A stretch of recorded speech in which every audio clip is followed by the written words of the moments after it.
feel like we've never, well, I shouldn't say never, but I feel like despite the fact that you're my sister, we have never really like spent quality time just us. Yeah, I mean, not like this. Would you say that's accurate?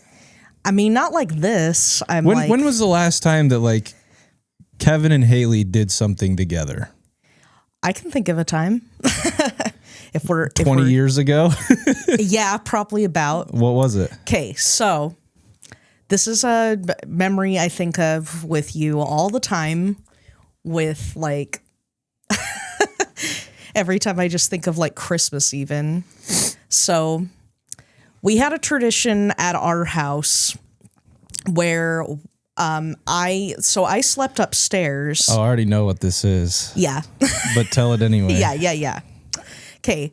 So we sleep. Yeah. Me and my sister like slept upstairs, but on Christmas we liked sleeping down in Kevin's room. For some reason, it was just more exciting to be in a new place. Kevin and Brad's. Brad's, yes. Brad, big our brother family, Brad. small house. Yes. Yeah. Smallish. Everybody shared a room except our brother Neil. He was like surprisingly the one person. Yeah. Well, he didn't even like co-sleep with mom and dad even. Like he literally just had his own room. Yeah. But yeah, anyway, so yeah, we had this tradition at Christmas where we slept down there. And then at one point, this was when Neil was actually a baby, our little brother. And he was crying a little bit and everything, like just fussing at night, you know, like babies do. But Kevin took that to mean he was waking up. We could hear him clear up there. And he got really excited because, yeah, Kevin and I are both like big Christmas fans. Who isn't? But really. I didn't know that's why I woke up. No, I just remember waking up in the middle of the night, like every night at that age, because I watched Signs and got really scared of it and had night terrors. That definitely changes the narrative. No, you were happy. You weren't scared. I knew you that. Might have had you might have had a night terror, but I didn't know about it. But yeah, anyway, you're waking up like, you know, I was waking up. I knew it wasn't time and everything. I might have had a watch. I don't know how I knew what time it was. But I knew it was not early, or, well, depending on the way you look at it. But anyway, so I'm just laughing thinking of it. But yeah, so I hear him waking up, and then he jumps out of bed, flicks the lights on, comes up in my face, and goes, "Merry Christmas." Merry Christmas. And he starts ready to, I'm like, whoa, what are you doing? Kevin, no. It is like 3 a.m. We're not going up. And to be fair, at like 7 a.m. or whatever, it's still kind of dark at that time, you know? So like it was easy to confuse that. And he's like, oh, okay. I was ready to open presents. Yeah, man. like his heart was racing and I wasn't going back to bed. But see, even that experience was like not, I mean, we were all there. No, let me finish. We were the only ones awake. And there's no way that nobody else woke up. Nobody else? I don't remember anybody else, but I remember we were sitting there like talking about like Johnny Bravo like to go back to sleep. After that happened? Yes. Oh, wow. I don't remember any of that. That was my memory. Why? Just sat How did it come up? I have no idea. How does anything in conversations come up? Like, well, I mean, you start like one. I can't imagine that conversation was very long, though, is what I'm saying. I don't know how long it was. I just remember it being one of us would have had to have just started yapping about Johnny Bravo. I want to say it was you, but maybe it was me. I don't know. I do not remember that. I do like Johnny Bravo, so very could. You were mostly talking about, like, doesn't he have, like, his friend is named, like, Carl or something, right? Or was it? He was that nerdy dude who was like, yeah, you were talking about him. And we were talking about, like, what we thought was funny about him and stuff. That's wild. I don't remember if this conversation any of that. But see, what's funny is like, even though it may not have been super long or anything, it was just the fact that it still turns into like kind of a core memory. It's like, even if it didn't happen that long, you still remember the feelings that come up and everything. Like, but yeah, I mean, at the time, yeah, how old would you would have been then? Because it was probably like 2003. Like Neil was a baby. If it was 2003, I was like 6 years. I would have guessed like 8 years old. Okay. 2003 would be 6.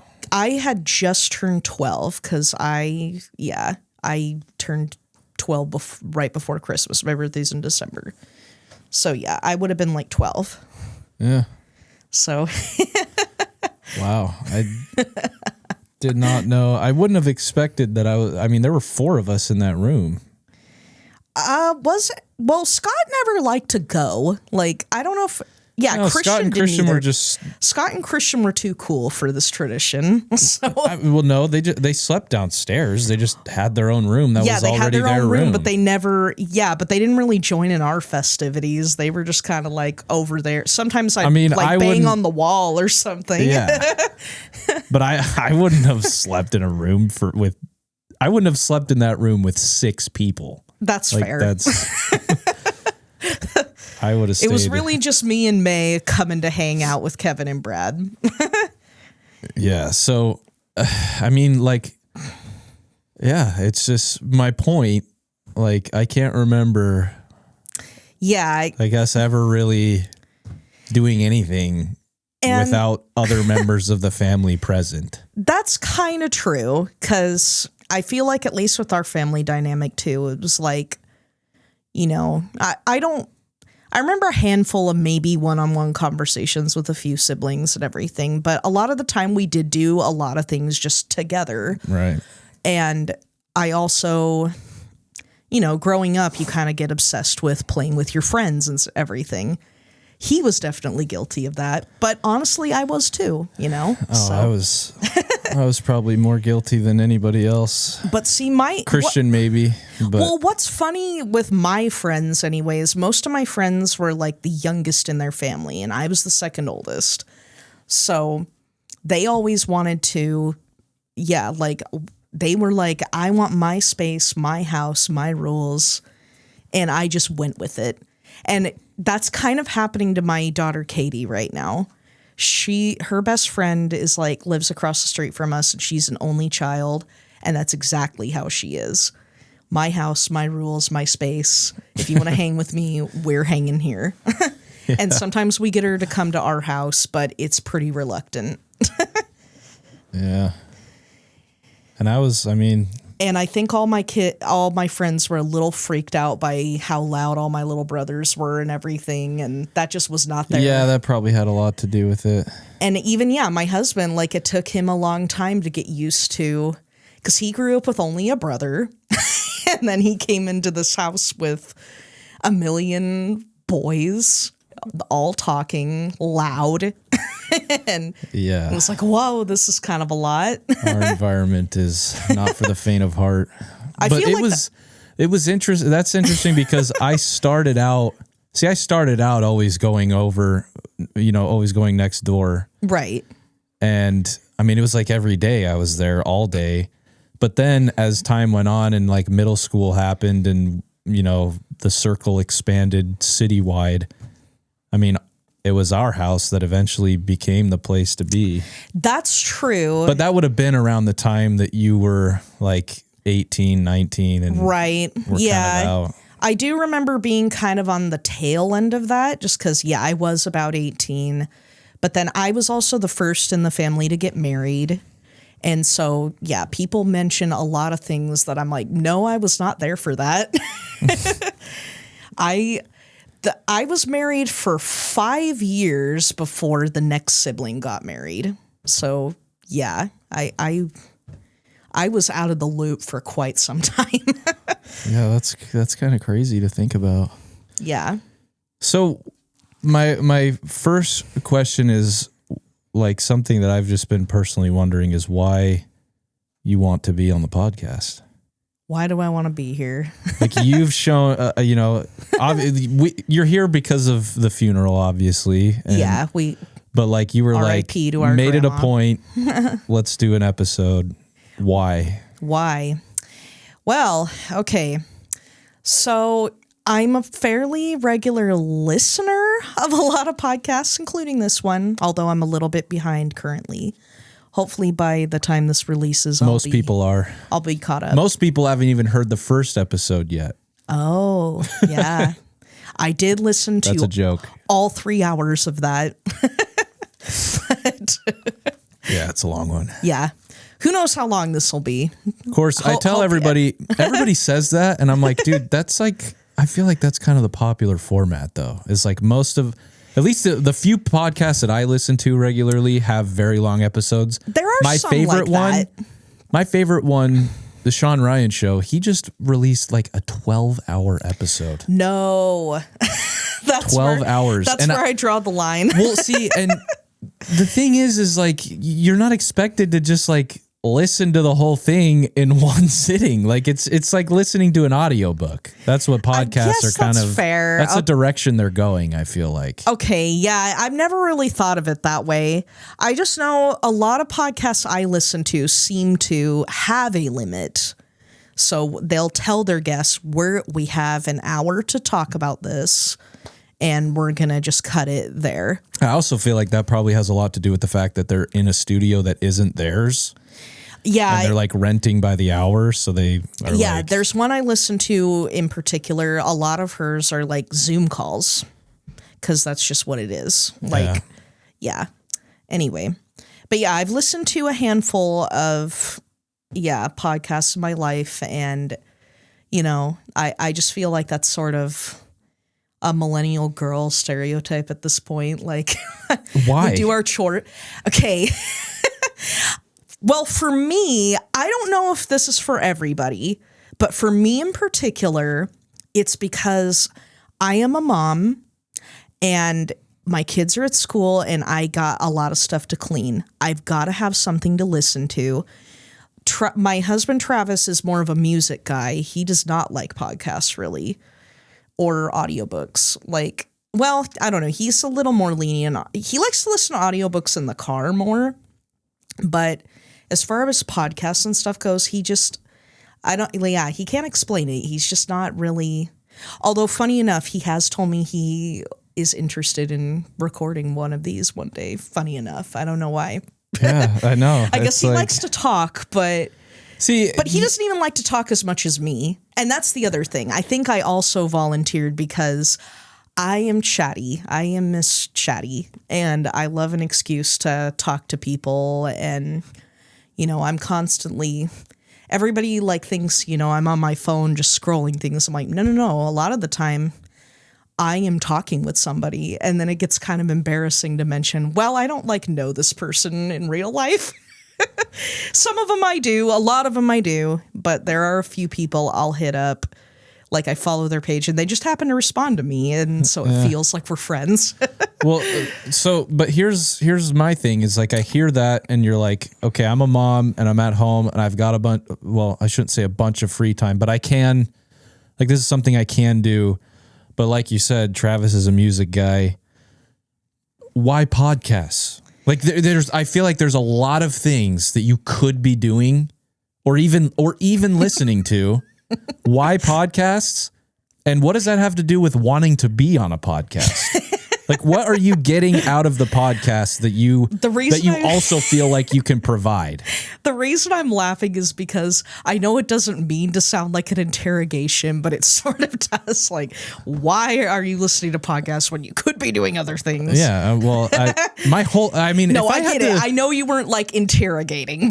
If I had to put a topic, everybody asks me, like, I'm like, yeah, I started a podcast. And they're like, well, what is it about? And I'm like, I don't really know. But what I do know is that that is my interest is like, I mean, it's the whys behind literally everything. Yeah. And particularly psychology is a huge thing. Like why, I like to know why things do things and why, the sciences of why and nature.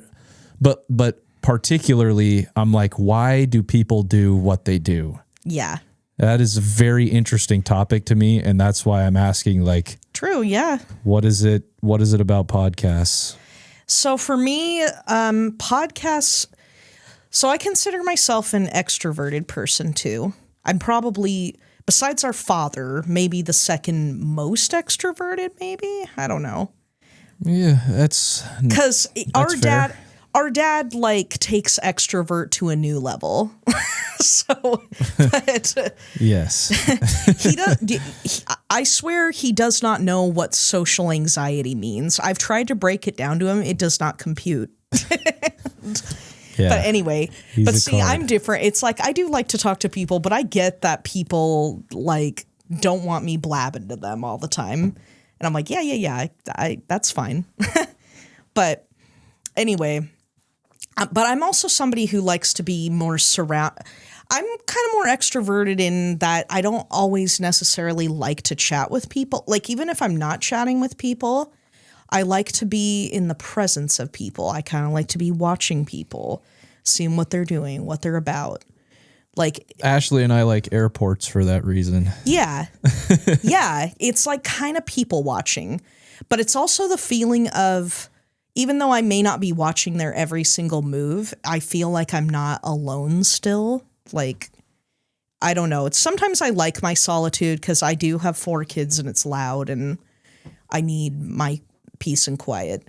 But a lot of the time I do actually like to go out and like just be in the world. And even if I'm not going to necessarily say hi to everybody on the street. But podcasts are kind of my way of being part of a conversation. And I find myself, if I'm engaged enough in a podcast, there are times I'll like pause it and be like, yeah, I totally agree with this. Even though you can't hear me at all, like have no idea who I am. I totally have a thought about your point. And sometimes I do just kind of pause to myself like, yeah, I can't believe I'm like doing So I can't just listen. is it just the value of conversation, or is it a specific type of conversation that you Yeah, for the most part it's conversation. So I like to listen to, shout out to the Comeback podcast. They're my favorite. I like to listen to their stories in particular. That's the church one, right? Yes. So it is a podcast about members of the Church of Jesus Christ of Latter-day Saints who left the church for whatever reason, like whether it was they took their name out, they just kind of disassociated with it, Yeah. or their heart just wasn't in it, but they, on paper, they looked like an active member or something. And I like those stories a lot because they just tell different spectrums of faith, for one, and they also they just are like stories full of hope, and some of them are just kind of wild too. There was one that felt like I was listening to a crazy crime drama and it was really fun. I felt terrible for the people involved because I'm like, the way this story went down sounds so heartbreaking. Like if it happened to me, it would be horrible. But hearing it from the outside in, it was like, ooh. Like, how's this Wouldn't gonna expect that. Yeah, and neither would I, but I was hooked. I'm like, this is crazy. I love this. But a lot of them, are uplifting. I'll feel the spirit or something, just there's a lot of things that, connect with me. But I was also a regular listener of the Office Ladies podcast. Another shout out. I doubt they're watching this at all, but. Oh, I don't. Well, I don't know. We're in St. Louis, and Jenna Fisher's from St. Louis. That's true. So I'm like, That's shout true. out Jenna. I am a big fan. I would die. Anyway, how you met feeling, how you felt meeting Sally Field is how I would feel meeting you, Jenna. Anyway, I listened to them a lot because The Office is my favorite show, but it was the same thing. I felt like after a while, I developed a total parasocial relationship with them. Angela and Jenna just sound like my best friends, and it's kind of odd how many things we have in common. And like, I feel like I'm a little bit more like Angela, but I still like have a lot in common with Jenna too. And it was just, after a while it felt like, yeah, I like know them and it's just really fun to listen to them. And they always went on like funny tangents about stuff too, but I found them oddly interesting. Do you feel like that's kind of like where the value lies in that though, is just like hearing people talk that are like you? Yes. That I like. It could be about anything. Yeah. But you're like, because these people, I can connect with these people, it's valuable to me. Right. I am a little more hooked on people that are like me just because, like I just tend to be drawn to that. But I do like hearing people that maybe aren't as much like me, like if they just somehow, just spark my interest somehow. I can't always explain it, but I just find it, which is why I kind of like this podcast too. It's like, a lot of people, I don't work in like disasters or whatever, but that was really interesting to hear about. And it was like, this is a whole world I don't know, and I love it. Yeah. I want to hear all about it. That was literally my thought that day. It was like, this was not how I thought my day was going to go, and I love it. I never thought I was going to learn all about handling natural disasters today. Yeah, I learned a lot myself. But that's why I like doing it, is like right. And that's, you don't even know what you are interested in. Yeah. And it's only until you talk to people that like. And I think that's kind of what this show did for me too. And so it got me interested. I was like, oh, I want to talk on here. I mean, I don't consider myself as interesting as these people, but I locked my water, but oh well. Well, if you need to get up and get it at some point, it's not going to be a problem. Okay. But yeah, that's what got me to come on the show, because I'm like, you know what? I like this. But another reason that I decided to come on the podcast too is just because simply, as sentimental as it sounds, I like you.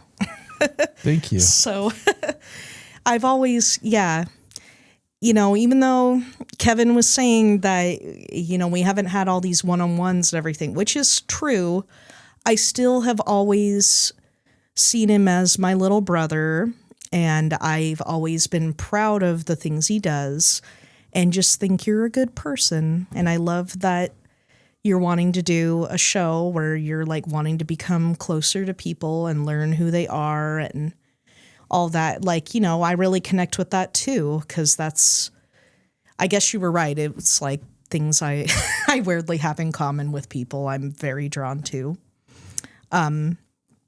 But yeah, I'm all about that. I'm like, I want to know people on an individual level and really, like figure out who people are and what they're about. And I love to know how their experience can impact me and change my life in some way, like stuff like that. So tell me, like, I mean, I typically save this for like the end of episodes, but I feel like there's a conversation to be had around like this is what the podcast is for. I mean, you don't think that you're an interesting person, but I would like to know what your message is about, to kind of expound on that. Yeah, please. I was recently asked like what your ministry is, which is like your personal ministry. And that doesn't, I mean, you can think that that's a very religious question or not, but it's more so just like, what do you wish that more of the world knew or understood, even if it's about you personally, or if it's just a widespread problem that you see, or like what, like I have a lot of like certain topics that just occupy my mind almost all the time. And it's like all I want to think about and talk about or whatever, but I want to know if that, like what those are for other people. Mm-hmm. You know, what's on the forefront of your mind most of the time. And you've got a big family. I don't know if you even have time to really, I'm just curious, like what do you want the world to know? Oh yeah. I love that term, the ministry, because I'm like, yeah, that is a great way to put it. What are you set out to do? Yeah. Okay. So yes, I do have a big family, but there is stuff on my mind constantly. Everything you were saying, it's like, yeah, I am like that too. There are subjects and things that just really get in my mind all the time. So what I am set out to do is just one reason I wear this little necklace here. You can't really see, but it's Jesus. I wear it a lot because, yeah, I like jewelry and everything. I'm a big fashion person, but I specifically picked this because when I wear it, I want to be reminded of being like Jesus. I'm all about wanting, literally, what would Jesus do? And I do not like to label myself, and I'm sure there's a lot of Christians that are the same. They don't want to just be Christian by name. They want to really be what Jesus was, and I'm very focused on that as well. And that's kind of one reason I like, individually hearing what someone is about. I was actually saying the other night, to Kevin's wife, Ashley. My dad and I were all just having a conversation, and I was saying during it that, yeah, I have my political beliefs and everything, but I don't have a testimony in either party, which is why I just cannot identify with a party, even if I'm maybe a little more leaning on one or something. I still cannot identify that way at all, and it feels gross to me, and so that's why I can feel kind of lonely being on a political spectrum sometimes, because it's like, well, I do agree with some points here, but I'm like, I don't like alienating people. This is just not what I'm about. And I know a lot of people that have no problem if they support one thing or another. If somebody supports something someone else doesn't like, they're like, we're not friends. I'm not talking. This is so damaging to me. And I see where they're coming from. But for me, it's like, I just think that there's just so much that I feel like we should learn from each other and be more forgiving of each other. And there's just so much we don't know and we just assume about people. And I've never liked living my life like, well, they're like this, so I am not going to associate with them. Yes, there are people that I'm probably a little more drawn to than others, but I think that's how everybody is. I think that's just normal. But I am not going to write people off. And sometimes I feel like that is a thing I have to a fault. I have involved myself with people that I probably should have cut off or probably should have stopped, but I just refuse to not give people a chance. I am all about, I guess that's how I would what label do you myself, mean, the devil's advocate. What do you mean by cut off? What does cutting somebody out actually look like in practice? Well, okay. So some people I have had to just not talk to for whatever reason. They might just be meddling in my life too much. Are they usually people that are like, that in person and are around you a lot? Yes, it's been like that. I've had moments where I've had to let friends go and not talk to them anymore, delete them on the socials, not just be involved at all. And then did you ever find yourself at functions where they were there and you just yes, awkwardly couldn't? Yes, but I have found like over time, I have been better about like, well, I am not going to personally associate, but if I see you on the street, I'm not going to be like, gonna hide. Yeah. Sometimes I do kind of avoid, but if, we're in eye contact, I'll just be like, hi, but yeah, I'm not like, I try not to make it super awkward. I ask that because I feel like that is you're not alone in that, obviously. Like everybody has those people. Right. But I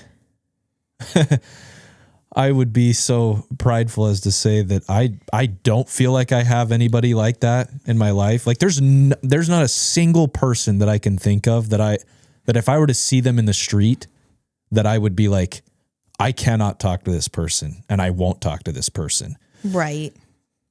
That being said, there have been people like that in the past, and I have come to learn, or at least believe, that that's actually not.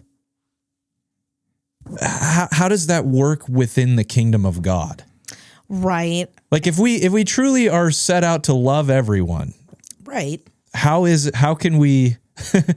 What happens when I'm like, oh, I want that person to also be part of the kingdom of God and make covenants with the Lord, but as soon as they do, it's like I still like they still have to be separated from me, but we still believe in the same things and are part of the same kingdom of God. How does that work? And it's just like it doesn't. You have to be able to truly love everyone somehow. Right. And I feel like there's some relationships I've kind of like figured out how to heal, but then others, it's more like at this point, there's some that's more like, it's like a boundary thing. It's like, okay, I can do this and it's fine or whatever. And I also, so something I actually do also that really helps is I feel like a lot of people that I write names for in the temple tend to be people like that. Like I have some kind that you have beef with. I have some kind of beef, or they have beef with me. Like, right. And that's the thing. It's like, and I also struggle with all of this too, because I like to be friends with everybody. So if there is some kind of thing happening where they don't like me or I have to distance myself from them, it brings me zero joy. And it's, it's the worst. So don't do that to me, people. So I genuinely do not enjoy it. But there are people, I don't like choices they've done or something, and it really bothers me. So funny enough, they come up in the temple in my head and I'm like, okay, I got it. Obviously, this is something I need to heal for whatever reason. And yeah, so that always helps. And I always think about, it's likely I might be mad about their choices. Maybe they're mad about their choices too and need somebody to think about them. So I do feel like we live in a world, and even the church at large. I mean, this is just scratching the surface on probably unpopular opinions I have about where the church is at right now, but I feel like Kevin's hot takes. Yeah. The church and really the world at large, it's like, I should say Christianity, because Christianity is like, everybody obviously wants to be like Jesus, right? And we're like, yes, exactly. Jesus is the exemplar and we're trying to be like him, and his like, and everybody will tell you, even people that aren't Christian will be like, yeah, Jesus was all about loving everyone. You got to love everyone, love everyone. And number one, I don't think that I think that most people don't actually know what that means, and they kind of just assign their own definition to what love is in that sense. And number two, I could not agree more. And my goodness. But number two, and I think this is more particular to the church, is that they actually do have a pretty good sense of what that word means in that context, but they just don't. Yep. They love 99% of people, And there are a lot of people in their lives that are the bullies, and they're like, oh, I do love my enemies. And they probably do. And there are a lot of enemies that they do love, and people that are mean to them that they do love, and people that are difficult that they love. But 100%, I think there are very few people that really practice, or at least try extremely hard to practice loving literally everyone. And I think that's why my ministry is the way it is, because I think that too. I am really like, even if there are people I don't agree with out there, they humble me pretty quickly at the same time. I'm like, yeah. Before I get torched on that too, is I do want to say, like, it's not that, I just think that there's a difference between, because everybody will be like, well, we're all trying, Kevin. Nobody's perfect, and we're all trying. But I do feel like there is I'll have mistakes and slip up and have ill feelings toward people at certain times for things that they do. But I think that there is a very big difference between that and just like literally not being able to love somebody, genuinely view people with the like, I want the best for this person. I don't want there to be beef, and I don't want it to be like a pity relationship where we're like, yeah, I still kind of don't like you, but because Jesus said love everyone, I'm going to like bake you a plate of cookies or something, or try to, it's not genuine. Right. And I think that you're never going to be perfect in that regard either, but I think there's a difference between how what you really understand charity to be. Well, and I think your intentions, and I think that sometimes people don't realize, I'm like, is this really your intention? Like, I think, maybe some part of it, like they want it, but do they make the steps to make it intentional? And yeah, that's how I feel. And that's why, yeah, I just find that very important. And I do my best to really hear people out, and really, even if I don't always agree, and I accept that. It's like, I can disagree with things, and disagreeing, I've seen this as a meme 100 times, like we can disagree on everything and still love each other. I do truly believe that.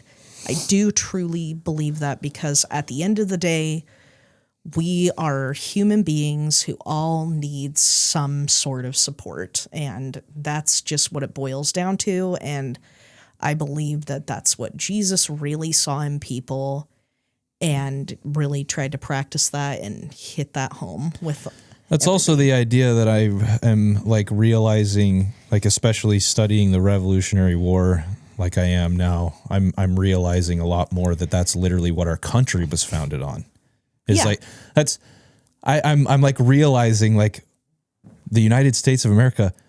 Why are there 50 states to begin with? Why were there 13 colonies? Why wasn't it just a big landmass like England or France or Spain? Like, why was there 50 states? And it's because, like, it's for that reason. It's because there are groups of people that disagreed with other certain groups of people, and we're like, yeah, we don't really agree with everything that you say, and so we want to be our own thing, but there are a lot of other things on a macro scale that we do agree with, and so we can be 50 different states, but also be united, which is I think that's how the country was founded, and that's kind of like the thought process behind the founding fathers.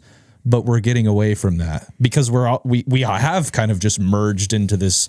It doesn't matter whether you live in Missouri or Utah. It's you kind of run into the same issues and same problems and same people and really the same laws to a degree. Like I didn't having moved here from there, I'm like, oh man, the laws here are so different and great and so much more tailored to. No, it's like I feel like most places you go to, maybe like the extreme cases are like California or like New York, where things might be like drastically different, but like, and I could be wrong about that. Like, I don't know, but I just feel like it's not like it's the United States isn't like it how it was intended anymore. It's like we kind of just feel like we need to believe the same way everywhere you go, and that's why there's so much discord in all 50 states. Like everybody's at odds with each other. Everything you're saying is making me think, like, I think this is why I've confidently never feel proud to be an American still, because I'm like, I think that is like the ideology I've kind of always ruled under. It's like, okay, it's okay if we have different thoughts, but we can still be united. I like the idea of that. So I think that's always why I can proudly say, like, excuse me, I can say, like, oh, I'm proud to be an American, even though there are things in America that I think are kind of nuts. But yeah, but that's the beauty of America. Yeah, is that you're allowed to think that, and you're allowed to. I mean, at least that's that's what it was. That's what it was supposed to be. But yes, we're getting away from it. Yeah, the ideal America is what I believe in.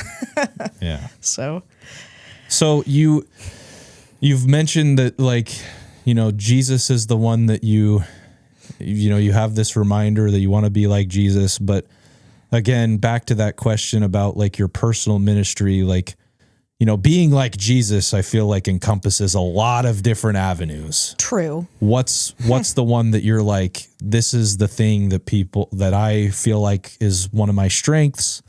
This is the Christ-like attribute that I feel like is one of my strengths. Or even if it isn't a strength of yours, it's still something that you've identified is kind of lacking in society or in your circles or, you know, wherever. I mean, do you feel like there's a mission that you have there? Yeah, I do really think it's, I know we kind of talked about how this is kind of a broad term, but loving people.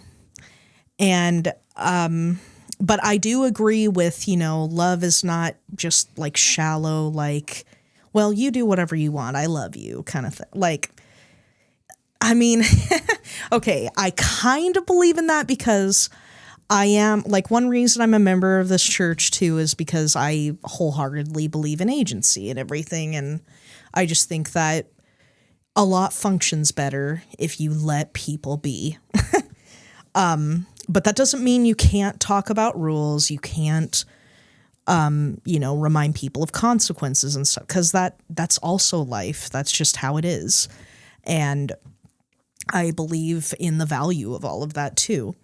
But something that draws me the most with Jesus, and I've just kind of made it like my own, it's what I'm about too, is I am trying to love people more where they are at and what I can do to give them the love that they need. Because I think that sometimes what we think is the way to love somebody, that may not be their need. And you need to learn, like, how do we meet this person's need and stuff like that. Like, for example, I mean, in the beginning of like my marriage and everything. So for context, I grew up pretty orthodox. Like I know you would agree. We were pretty typical Utah members of the church. Like, we had the big family. We went to church every Sunday. We didn't do anything on Sundays other than go to church. We're not buying stuff on Sunday or even swimming. And, we were very much like that. We also, and I know it's kind of changed in our families, but we were also the house where it was like absolutely no rated R movies. And I still personally live by that. I really don't watch like rated R or anything, but I know like some of my siblings, it is like that. But we grew up that way. That's one of my current, that was like my New Year's resolution for 2026 is no rated R movies. Hey. So that would be interesting because I have, but I was like, you know what? And I'm not saying I've never seen one, but that's kind of what it is for me. It's more like a lot of the time they're rated R because they have something that is not a value. Right. And But I'm not tell you, judging people that yeah. watch. I promise it's not me judging. It's more like this is what I'm allowing for myself. I'll quickly add my my little story, like my process through that is like the thing that kind of flipped the switch for me at first was like I read some article about how it was like, you know, the movie ratings is like the church never go off of the world's ratings or rankings of things. So why would we go off of the Hollywood's rating of movies to determine whether we should watch them or not? It's saying that like just because something's rated R, why does that just automatically make it off limits when it's Hollywood that is what's rating these things or whoever it is? Right. And so I was like, you know what? Yeah. And I think that there are some rated R movies that have valuable things in them and you can learn some things or whatever, or aren't really even that different than a PG-13 movie. And so that's kind of how I justify, and that's why I don't even, I like you said, like I'm not like rated R movies are the devil and you shouldn't, but I've just like this year, I'm just kind of realizing like, as I obviously just try to keep the spirit in my house and in my life as much as I can, I just realized that like there isn't actually as much value as I thought. Like while I have seen some amazing rated R movies, they just didn't like, as far as like long-term, you know, helping me become more like Christ, there isn't really, I haven't really, you know, there have been some cool stories and things that I'm like, wow, dude, mind boggler. But it's like, as far as the long-term value, you know, the grand eternal scheme of things, like they're actually not really as valuable as I thought. And since I can get by, like I can really get by without them. And then so now it's like, why not, dude? Like it's just, it's probably not worth the garbage that is contained within them. Whatever you think that, whatever positive thing you think you're going to get out of it, it's just not necessary. And so, yeah, that's where I'm at currently. Yeah. That's prone to change. Yeah. And that's also currently where I'm at because it started with like, well, I'm Mormon. We don't watch this. But then, and that was kind of how a lot of things were. But now I'm kind of, as my frontal lobe has developed, I kind of can see more the value of it, why the church would probably say no, kind of thing. It's just easier. Yeah. It's just easy to be like, yeah, rated R movie. Are there one or two rated R movies out there that probably aren't that bad? And it's just easy to be like, don't watch rated R movies. Yeah. Shout out to Planes, Trains, and Automobiles. That's the one R-rated movie I watch every year. I just skip the F word part because it's wholesome. And so I'm like, that's the one I'm like, no, that's my exception to the rule. But so that's another reason I'm like, I am judging nobody. Like, yeah, that's the bottom line is like, I feel like we both grew up in the same way where it was like, we didn't watch them. And then there were other people that did watch them and you were like, you're watching a rated R movie? So I'm proud to say that like, I don't feel that way anymore. And I'm doing this thing where I'm not watching them anymore, but I don't feel that way anymore, which I think is really the goal, is like the why behind it. And therefore there's no room to judge people for doing that. Right. And that was the point I was like going into. Like we grew up with all that stuff. My husband, he was baptized as an 8-year-old, but he really didn't grow up in the church. And he really became, he claims he was converted when he was like in his 20s. Like that was when it was really like, I care, I want to participate, I want to be in all in on this. But with that, it came with, you know, he was watching, he definitely was watched a lot of R-rated movies and everything. And even when we were first married, he was kind of watching less of them. But then after a while, it was starting to get more and more. And he'd even admit like, well, I don't know. But at the time, it bugged the crap out of me. I hated it. I was like, this is bad. Why are you watching an R-rated movie? Like, I would not let it go. Yeah. And yeah, Travis, if you happen to be watching, I am sorry. But I would not let it go. I would like call my mom. It would like bug me. And like, it really, but something, she kind of would nail on the head for me a lot, was that, yeah, everybody, I'm like, everybody has their own things in life, like their levels of testimony even and stuff. And it's like, you just need to meet people where they're at. Like even with eating vegetables and everything, everybody knows they should. Everybody knows they should eat healthy and everything. But is it easy? No. Like it's not everybody does it. And it's not comfortable and everything. And it's like, and for some people, it can be movies and shows like that. And so that really kind of hit home with me. And over time, I've really like been trying to be more forgiving of that. And I've realized also over time that that's what, that's how we should treat people at church even. It's like not everybody did grow up exactly the same, and it doesn't make them bad or anything. We're all just learning together.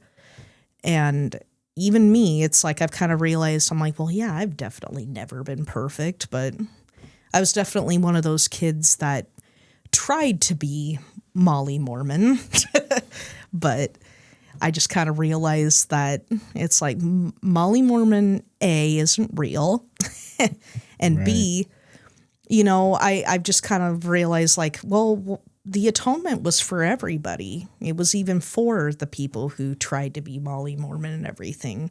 Like, how are we supposed to turn to Jesus and talk to God and everything if we don't mess up?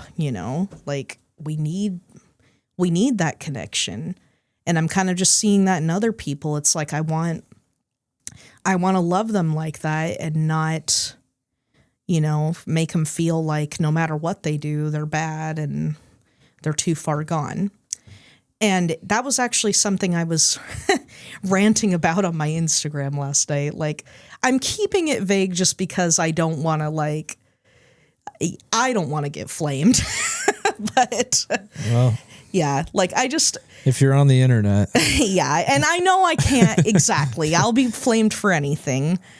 But, there are like some beliefs and stuff out there where people are like, well, because I decided this at 30 years old or maybe even 50 or something, that's what the rest of my life is going to be. I am going to be this person. This is how the world is going to work forever, for the rest of my life. But it's not true, and it drives me crazy. It's such a limiting belief to me. And I just think that life is not limiting.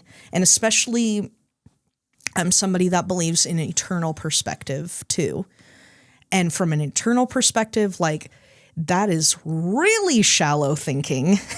And it just drives me crazy. But I have to meet people where they're at. It's like, yeah, some people are just going to have limiting beliefs.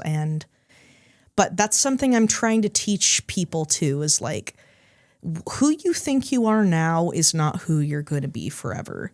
You'll probably be a better version of yourself than this. And I just don't want people limiting themselves all the time. Yeah, I that is a huge thing that I have also like gained a testimony of in the last few years, is like, because one thing about that is that it's tough to do. Like, there's a lot of times in my life where I'm like, man, what if I just started doing this? Or like, I know I would be better if I did this, or if I was this way, or if I said this more often, or if I did this more often. But the thing that always stopped me was like, people would think that was so freaking weird. If I just like randomly one day started doing something I never did before, or started saying things or whatever, not doing something, and they'd be like, what the heck? Are you like doing some sort of challenge or something? Like, why is Kevin doing this thing now? Or why is he, and that was literally what always stopped me. And I feel like that's the case for a lot of people, is they're like too afraid to change that drastically. And even though they kind of like have this thing within them that, you know, the Spirit tells them that that's what they're supposed to do, I feel like they hesitate for the same reasons. And it wasn't until recently that I realized, like, when we're baptized, it's symbolic of us literally dying. It's like people, you know, born again is the term. You're born again. You're born in Christ, and you're born again, as if the old you is literally dying. Like that's what I feel like is the message there, is like Jesus is showing that the symbolism behind baptism, which we renew those covenants every week, by the way. It's like a weekly thing that we're supposed to recommit to. It's so drastic that Jesus compared it to dying and being born again. Like, I don't know how much of a newer person, I don't know how much more of a drastic change you could get than from literally dying and being born again. And I realized, I'm like, dude, that's what he's trying to tell everyone. Is like you said, is people kind of just like decide this is who I am. And this is just kind of what I do. And this is kind of what I don't do. And I'm just kind of this, you know, this is kind of how and maybe I'll change a little bit for the better over time. Maybe I'll stumble a little bit over time. But like, as far as the long game goes, like, I'm me and this is kind of how I am. And I feel like that's kind of contradictory to what Jesus actually wants us to do, what the goal is. Like, again, he symbolized it by dying and being reborn. You know, you don't want to lose your identity, but right. Like the goal is to change that pretty drastically. Yes. And I do find value in just being yourself and just being honest with yourself and everything. It's like, that is all like something I find important, but I agree with that. Yeah. It's what like, I'm saying is like, you should be yourself, but yourself should be prone to change pretty drastically if needs be. Yeah, yourself can be a caterpillar in its cocoon. Yeah. So and the chances are is every person on earth probably has room and need to make drastic changes in their lives. Yeah. And I think, that's another thing in the church culture that I feel like is kind of frowned upon, is we're like, we really promote and support the idea of like, just do a little bit every day and a little bit here and there. And while that's true, I'm not saying that that's not true, but it's almost like we shun the idea of big drastic changes, even though that's what the scriptures are full of, as far as I know. Yeah. Yeah, it's very true. And it's, I know part of it too is it's kind of scary. And so it's easier to tell people like a little bit at a time. And I find value in that too. But I also agree with you. It's like, there's a lot of drastic changes that happen, in the scriptures and in life even. It's like, whose life went exactly how they thought it would go? Like no one. So what else? Is there anything else that you feel like is something that you're passionate about, or something that people don't know enough about that you wish, that's another thing I feel like people have, is like that thing that they're like, I wish everybody just knew this, or I wish everybody understood this about me even a little bit better, or something, whatever. Yeah. I think what I was saying before was the limiting beliefs. Like what you think is your final form right now is not your final form. There is so much more to you out there, and being so certain of everything right now, I wish people understood that was foolish, and there is so much more to you out there that could be becoming. Can you speak to why you feel that way? Why it is foolish? Well, is there anything that happened to you personally, or what has led you to believe that or feel passionately about that? Well, I also, so I do see a lot of I see a lot of things from the outside in, for sure. I would say the Comeback podcast has definitely kind of ran that idea in my mind a lot too. But I also think, a lot of it was kind of my own. Yeah, some of it was my experience a little bit too. So while I never left the church or anything, or was serious about walking out or something like that, there's always been something that stuck with me. But I do feel like a few years ago, kind of when COVID was a thing, really, I felt like there were more people kind of saying things like, well, I'm going to leave, or all this information came up and I don't know what to do with it. And, a lot of people that would say these things were people I respected in one way or another. And it had me afraid, well, what if I encounter something like this and this is it for me? And I just really had that thought a lot. And I'm like, this is if I run into this, maybe this is it for me. Maybe I'm going to leave or something. But then I found out that later on, it's not true. And there's always another side of a story, or there's always something that happens that you think won't happen. And, and I found a lot of cases to be true, but just misunderstood. Yes, exactly. That too.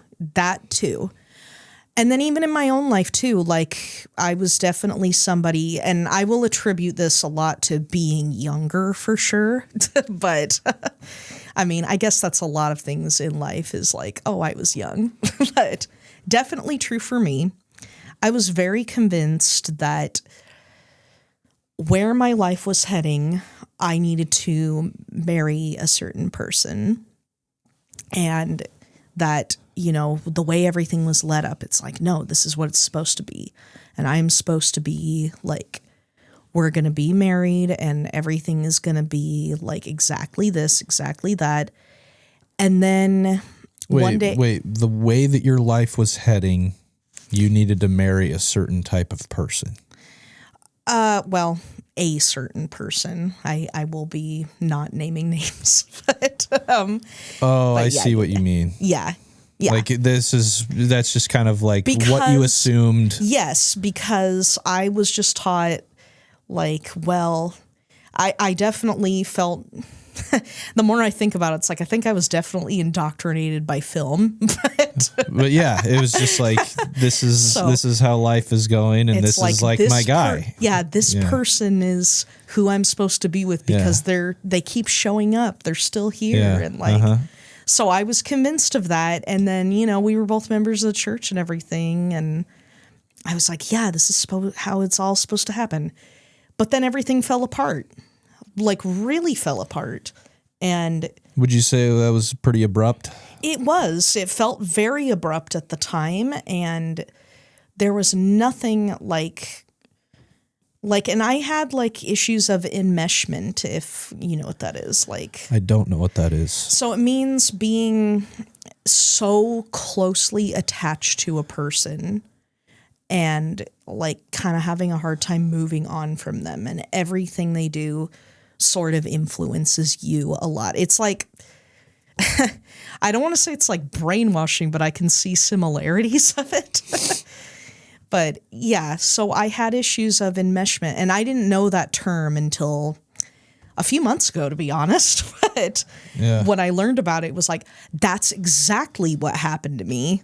And I mean, I think that's kind of a natural consequence, especially if you're younger, toward your adolescent years. Yes, if you spend enough time around really anyone, but especially somebody that you're somewhat romantically involved with, it's it's a weird thing to just and there are people not have them there anymore. Yeah, and there are people that have enmeshment with just friends, nobody they're romantically involved with, but they just spend a lot of time with them for whatever reason. And then all of a sudden it's just yeah, and and it's really a problem, especially if it's somebody who's not really bettering your life, And in a lot of ways, we were kind of not really bettering each other's lives. And yeah. But I was still convinced, but then I think this person kind of knew, like, they were feeling those feelings of enmeshment too, and they were just trying to cut it off. But it sort of just fell apart, and it just did not go well. And there was just, there were a whole lot of other issues too, and I think that's partially why it was like, maybe this is not somebody I should be enmeshed with. But then, yeah, I met my husband, and as cliche as it sounds, everything changed. But, not that there weren't any consequences of enmeshment around and everything. It was just still, and I guess that's also why, like, I have such a belief in, like, this isn't it. Because I really did think, I didn't realize how many limiting beliefs about myself that I had, and how much potential and everything that I had. And so, I especially want to hit that home run with young people, but even people my age now, it's like, I think in my 30s, it's like, yeah, there is a lot you realize. The frontal lobe is a little, it's full, but there's still a lot of things you think are probably it, but there's so much more life to go and so much more experiences to go. And I'm just seeing that in myself, and I'm once again having moments where I realize how many limiting beliefs I've kind of just carried. And I just don't wish that for anybody else. And I want, like, people to know that they have potential, and there's so much more to life.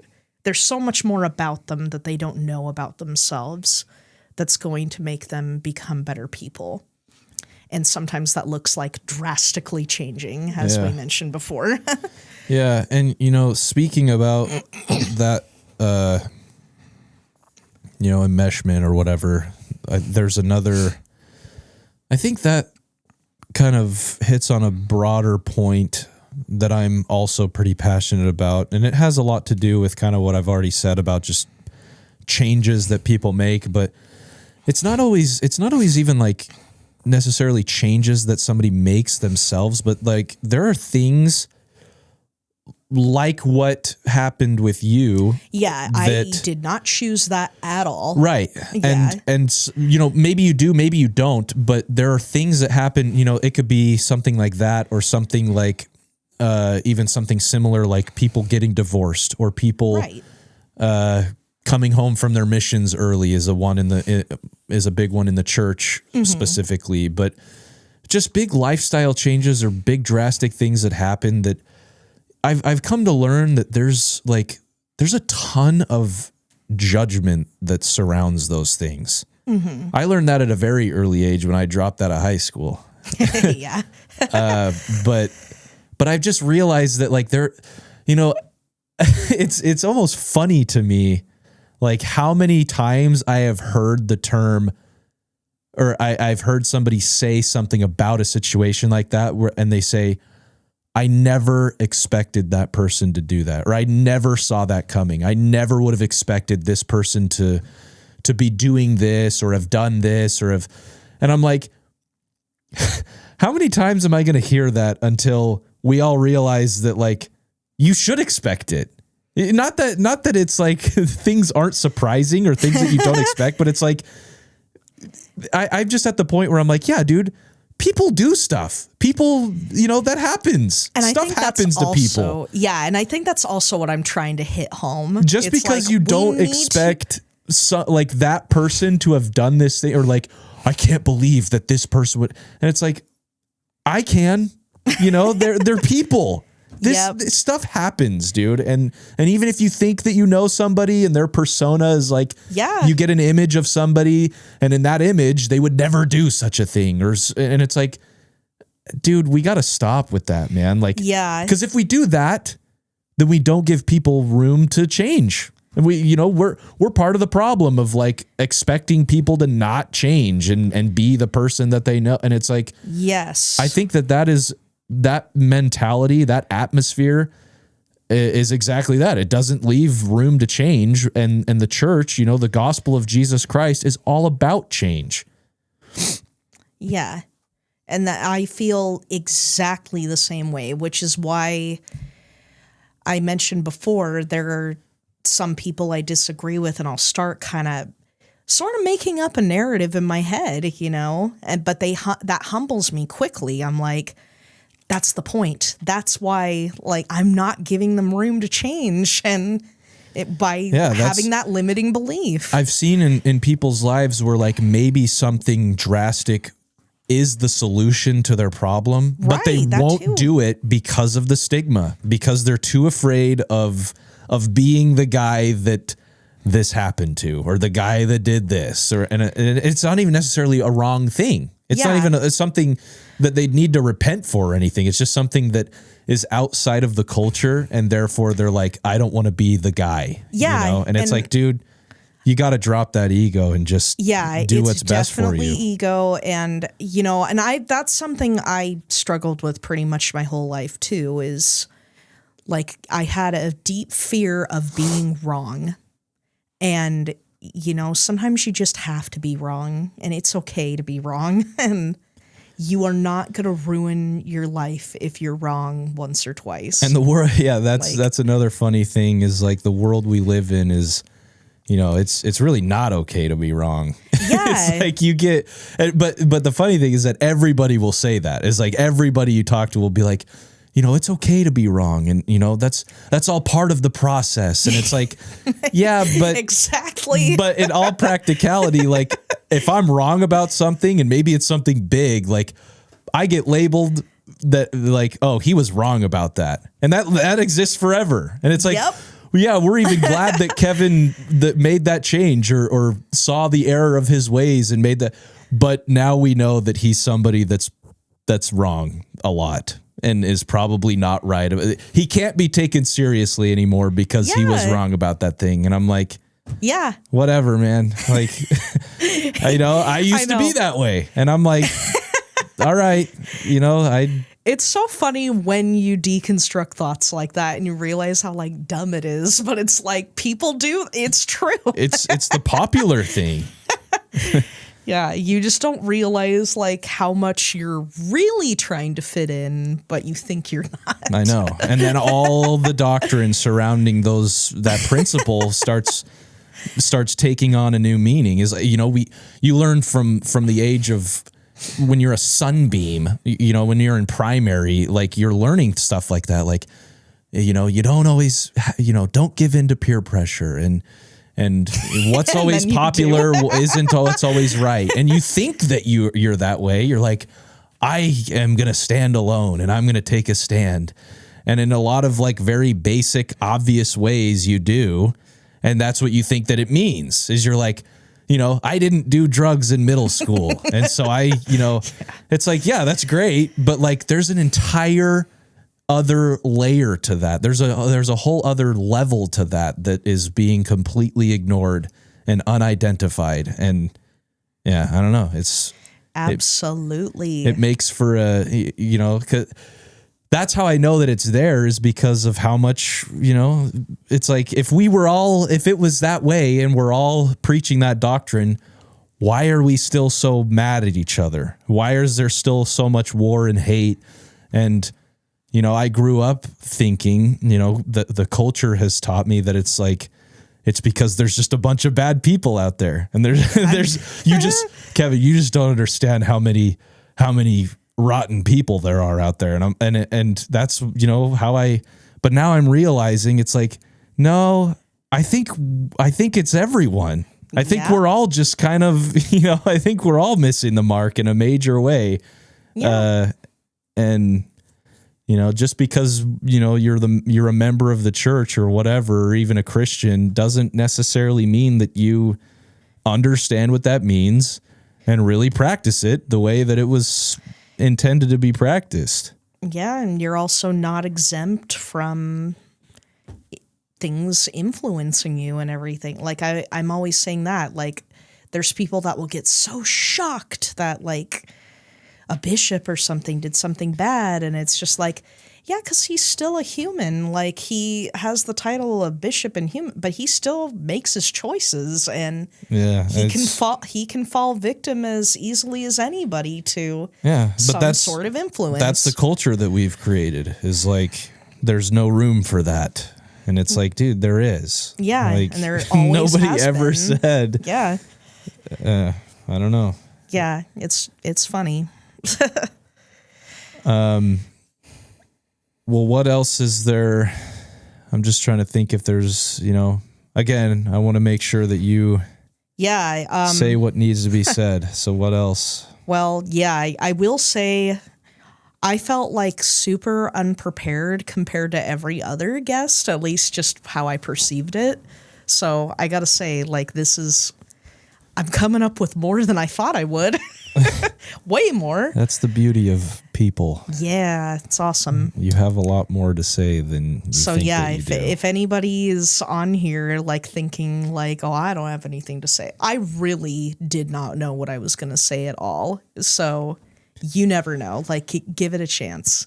That's what I've been preaching this whole time. Give people a chance. Give things a chance.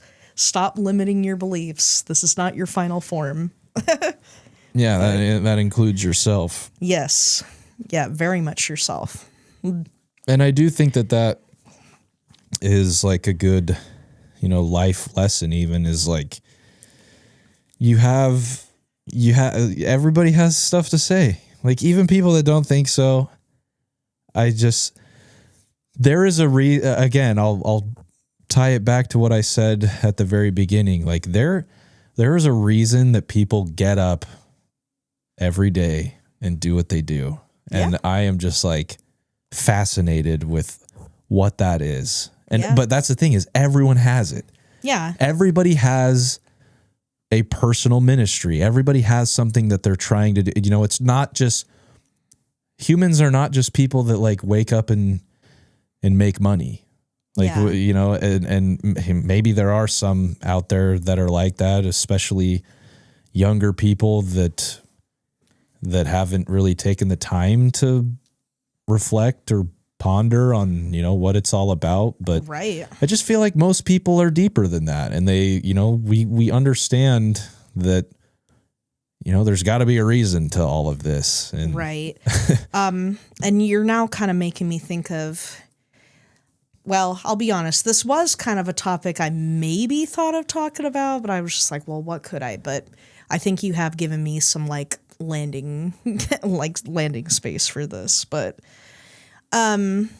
speaking of having a reason to get up and everything, I've mentioned a few times I'm a mom of 4, and as cliche as it is, like, they are a reason for me to get up and do what I do, because I now, like, especially this weekend with like our grandma dying and everything, who was also a mother, I've just kind of been hearing a lot of messages of why motherhood matters and why it's important. And I know that there's a lot of contradicting messages out there, like you don't have to be a mom and everything, and or it doesn't matter as much as everybody makes it sound like, or even like the messages of motherhood is kind of a sexist thing in a way, like, oh, women are only good for motherhood or something. And while I'm somebody that believes in so much potential in women, of course, like, I'm somebody that, like, if I hear a woman's doing like a career or something, it's like, oh yeah, that's great, go for it. I am also somebody that, I've been a mom for 11 years, and I've really, really seen the value of that and how much it matters to be a present adult and be like an influential female figure. 3 of my kids are girls. I have, 3 girls and 1 boy. And I've just seen so much of even the little things I do and how it influences them. And sometimes it's a little bit scary because, there's times I wonder if like, what if they're picking up on the bad things that I may not, and sometimes I'll see them do things that something negative I'll say or something and they kind of repeat it. And it's like, oh yeah, okay. I guess I say that a lot, like, or I do that a lot. But it's also really nice when they pick up on like the good things as well. Like there's really nothing more rewarding than that. Like for example, my oldest daughter yesterday, since I've been gone, I didn't really know how church was going to go. Like, cause I'm usually kind of the ringleader when it comes to that. And yeah, like, like it just tends to be more chaotic for my husband and everything when it comes to like, he's got to do church by himself. So I'm like, I don't even know if they're going or not, and it turned out I was kind of right. Like most of the kids were just kind of being difficult. Like, I don't want to go, Yeah. But then my daughter, Hannah, who's 11, she called me and texted me and stuff and said, well, I started getting ready and I wanted to go. And then because the other girls were being difficult, he just said, oh, maybe we should just stay home and watch a conference talk. And she kind of hammered it in like, well, no, this is important to me. And I really want to go by myself if you guys aren't going to go. And so he said, well, okay, like just call me and make sure like you get there safely and everything. And she did. She just went to the entire service all on her own. And, and I've never once told her like, you have to go or I'm not going to love you or something. Like I've never told any of yes, I've had moments where I'm like, no, guys, we're going to church today. Come on. Like, and everything. But I've never once like withheld my importance and love just because they didn't feel like going. Like, so hearing that she did that all on her own, I'm like,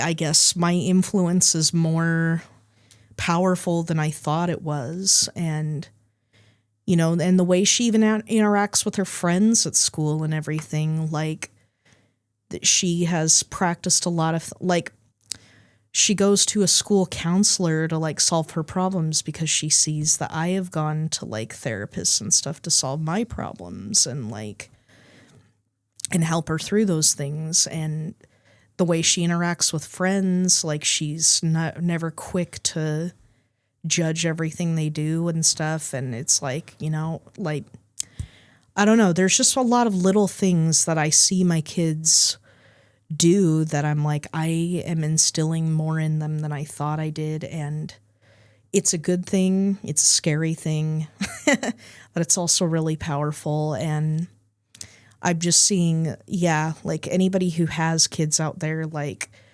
every little thing you do matters and you don't need to be some kind of superhero perfectionist or whatever. I'm like, I'm definitely one of those moms that's like, I am not perfect. And there's a lot that, sometimes I'll like, oh, well, I didn't do that crap. Yeah, some like, people would hear that and think like, and be stressed out about like hyper analyzing like every little thing they do to make sure that they're not. Yeah. And, and I'm definitely like, I yell. Sometimes I swear. Sometimes I'm like, there's a lot about me that's like, in my eyes, I'm like, I'm not a perfect mother, but, it doesn't matter though. You can be like a pretty imperfect mother and still make such a difference in just the little things you do. And so I want people to know out there that, you just showing. And I've also always said too, like in the short life I've lived, that the best mother or parent even is just the parent who shows up. And I even told our dad this the other night too. Like I kind of was, I just told him like, I think you're a good dad because you were just there. Like I never like said you were like this, like, He may have been 30 minutes late, but yeah, that's true. Late doesn't mean not being there, but because he was absolutely late. But yeah, he still was present. And I think presence is everything with parenting. So if you can take even just the littlest steps to just be present, you're a good parent no matter what. And I've just always seen that. I've just always seen all the good parents out there were just the parents who just said, I'm going to do something for you. I'm going to be there for you. And yes, while our dad was definitely always late, like he was still wanting to be there anyway, no matter how long it took him to get there. But yeah, I also feel like he was present. Yeah. Which is valuable. And it's the fact that I can even just say things like that, like, well, he was late. Like, right. I knew him. It means I knew him and that he was around, and that matters. Yeah.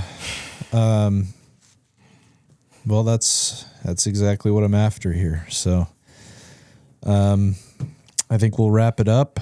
Yeah, I think. I'm glad we got to do this. Glad you came to St. Louis for this trip. Yeah. I know this was, ever since he started this podcast, I was like, I want to be on this somehow. Like, I don't know, because St. Louis is pretty far from Utah. So I'm like, I don't know how I'm going to get here and when. And I just kind of feel like the stars aligned. He was like, kind of, we're still in the early stages of this podcast, I'd say. So yeah, I was like, it's kind of perfect. Yeah. So yeah, I mean, if anybody else is watching, like, you'll find that it's just nice to have this forever, though. Like, yeah, that too. I love that. We'll be able to watch this 10 years from now. Oh yeah, definitely. Because I think about that too. I remember some intimate conversations I've had with people, but there's no proof of it. Yeah. But this is like, yeah, we have a recorded good conversation, and that is valuable. But yeah, I also just want to say, like, I guess my one last little thing, like, I'm all about, I mentioned I like Kevin and want him to, like, succeed in this. And so, if anybody happens to be watching to this part of the show, like, if you are local or you have some way to communicate, like, definitely come on the show. Like, I think it will change you more than you think it will. Like, people don't realize how much they need the value of conversation and having someone thinking about them and, like, asking them how they are and everything like that, even just in the form of a video podcast. Like, so, and you never know what people want to hear your story, even if your story is you saw a mouse in your bathroom that day.